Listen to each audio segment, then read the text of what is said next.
हाय बच्चों, how are you today? I am going to do a very very important lecture with you, जिसका title है कि यार assertion और रीजन, इनका सही तरीका सॉल्व करने का क्या होता है। 99% बच्चे असर्शन रीजन में गड़बड़ करके आते हैं एग्जाम में। मतलब आप लिखवा लो, असर्शन रीजन आया नहीं कि बच्चों ने गड़बड़ की नहीं। 99% बच्चे असर्शन रीजन में गड़बड़ करके आएंगे। गड़बड़ की वजह से क्या होगा, आपने इस साल का पेपर देखा था, कितने असर्शन रीजन टाइप के क्वेश्चंस आएंगे। गड़बड़ करेंगे, उनका एग्जाम में नंबर अच्छे नहीं आएंगे और फिर बाद में दे विल गेट डीमोटिवेटेड। शुरू में अगर कुछ असर्शन रीजन आ गए और शुरू में ही उन्होंने असर्शन रीजन में गड़बड़ कर दी, फिर तो बहुत ही बड़ी गड़बड़ हो जाएगी। They will get extremely demotivated, बाकी सारा पेपर आते हुए भी गड़बड़ करके आ जाएंगे। तो कैसे असर्शन रीजन अच्छे से करना है, असर्शन रीजन अच्छे से करने के लिए अगले 5 मिनट में मैं आपको 5 टिप्स बताऊंगी।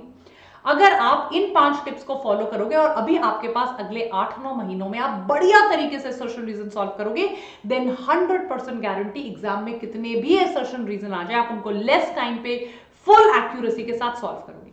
तो वो 5 टिप्स क्या है? सबसे पहली टिप है take time, read statements independently, possible options, practice और एनालिसिस।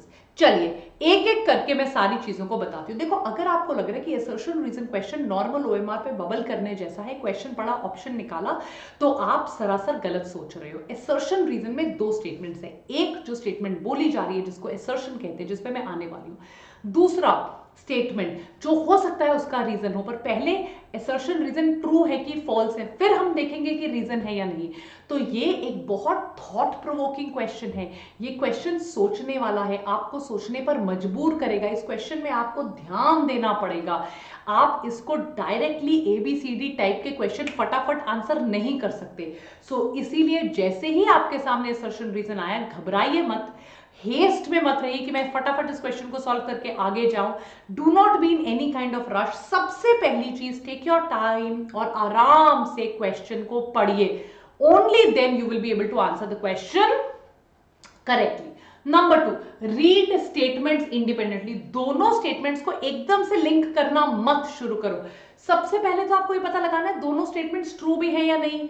एक ट्रू है या एक फॉल्स है, तो एक स्टेटमेंट को पढ़ो, अंडरस्टैंड करो, एनालाइज करो, फिर दूसरी स्टेटमेंट को पढ़ो। So evaluate the given statements independently to figure out the correct answer. जरूरी नहीं है कि आपको दोनों स्टेटमेंट्स को एकदम से लिंक करना, नहीं ये इसका एक्सप्लेनेशन है। सबसे पहले जो असर्शन नाम की स्टेटमेंट है, जो टॉपिक स्टेटमेंट दी गई है, जो आपको बताया गया कि ये असर्शन है, उसको अंडरस्टैंड करो, समझो, देखो बोलना क्या चाह रहा है एग्जामिनर, असर्शन को अंडरस्टैंड करो, फिर फिगर आउट करो रीजन है। अब रीजन, उसका रीजन है या नहीं ये भी नहीं देखना है, फिर देखो ये रीजन स्टेटमेंट ट्रू है या नहीं, असर्शन स्टेटमेंट ट्रू है या नहीं। आपको पहले सिर्फ दोनों स्टेटमेंट्स को इंडिपेंडेंटली अंडरस्टैंड करना है, एनालाइज करना है और पता लगाना है ट्रू है या नहीं। वो उसका रीजन है या नहीं हम बाद में देखेंगे। तो हमेशा आपके पॉसिबल आंसर्स होते हैं कि दोनों फॉल्स हैं, तो आपको ये देखना है कि दोनों फॉल्स है या नहीं। Assertion reason are true, given reason gives an inaccurate explanation. यार ये इसका सही रीजन है या नहीं है, ट्रू है बट सही रीजन है या नहीं है। अच्छा, दोनों स्टेटमेंट ट्रू है और इसका सही रीजन है। असर्शन फॉल्स है, रीजन ट्रू है। असर्शन ट्रू है, रीजन फॉल्स है। तो सबसे पहले अपने मन में करो, असर्शन के आगे लिख दो ट्रू है कि फॉल्स है, रीजन के आगे लिख दो ट्रू है कि फॉल्स है। फिर देखो अब ये रीजन इसके साथ लिंक्ड है क्या नहीं, क्या इसका एक्सप्लेनेशन है या नहीं, सही एक्सप्लेनेशन है या गलत। हो सकता है असर्शन रीजन दोनों ट्रू हो पर उसका एक्सप्लेनेशन ना हो, असर्शन फॉल्स हो रीजन ट्रू हो। तो आपको पहले ये देखना पड़ेगा दोनों ट्रू है कि दोनों फॉल्स है, एक ट्रू है कि एक फॉल्स है, एक ट्रू है कि एक फॉल्स है, और फिर रीजन पर आओ। आप सारा दिन बैठ के देखते हो what is the right way, what is the right way, ऐसा नहीं होता। आप राइट वे करते रहोगे, असर्शन रीजन, आप जितना प्रैक्टिस करोगे उतना आपका दिमाग उस डायरेक्शन में चलने लगेगा कि आपको पता चल जाएगा यार ये असर्शन देखो, रीजन इस टाइप का, ये कहना क्या चाह रहा है। It will only come with practice.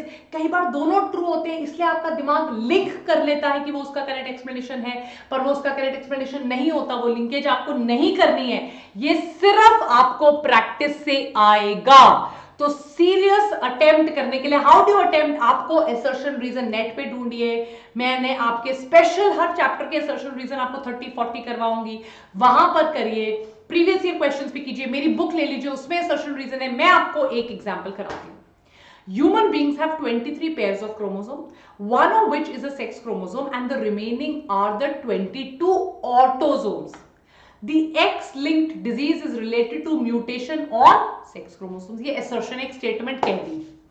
Color blindness results from mutation in X chromosome. ठीक है, ये कलर ब्लाइंडनेस की बात कर दी, रीजन. नाउ टेल मी, दोनों स्टेटमेंट्स पहले आप उसी तरह से बोलो, पहले दोनों स्टेटमेंट को पढ़ो.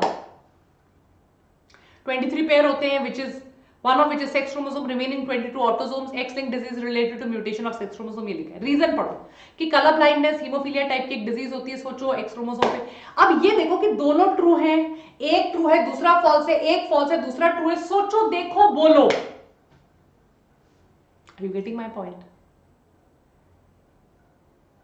Yes? सोचो. अब देखो कौन सा करेक्ट है कौन सा इनकरेक्ट है. आया समझ में? दोनों करेक्ट हैं, बट ऐसा तो कुछ नहीं बोला वहां 20. इसमें तो कलर ब्लाइंडनेस की अलग ही बात है यार. पहले वाले में तो ऐसे डिजीज, ऐसा कुछ स्पेसिफिक डिजीज की बात नहीं की. सो दोनों करेक्ट है, but it is not the explanation.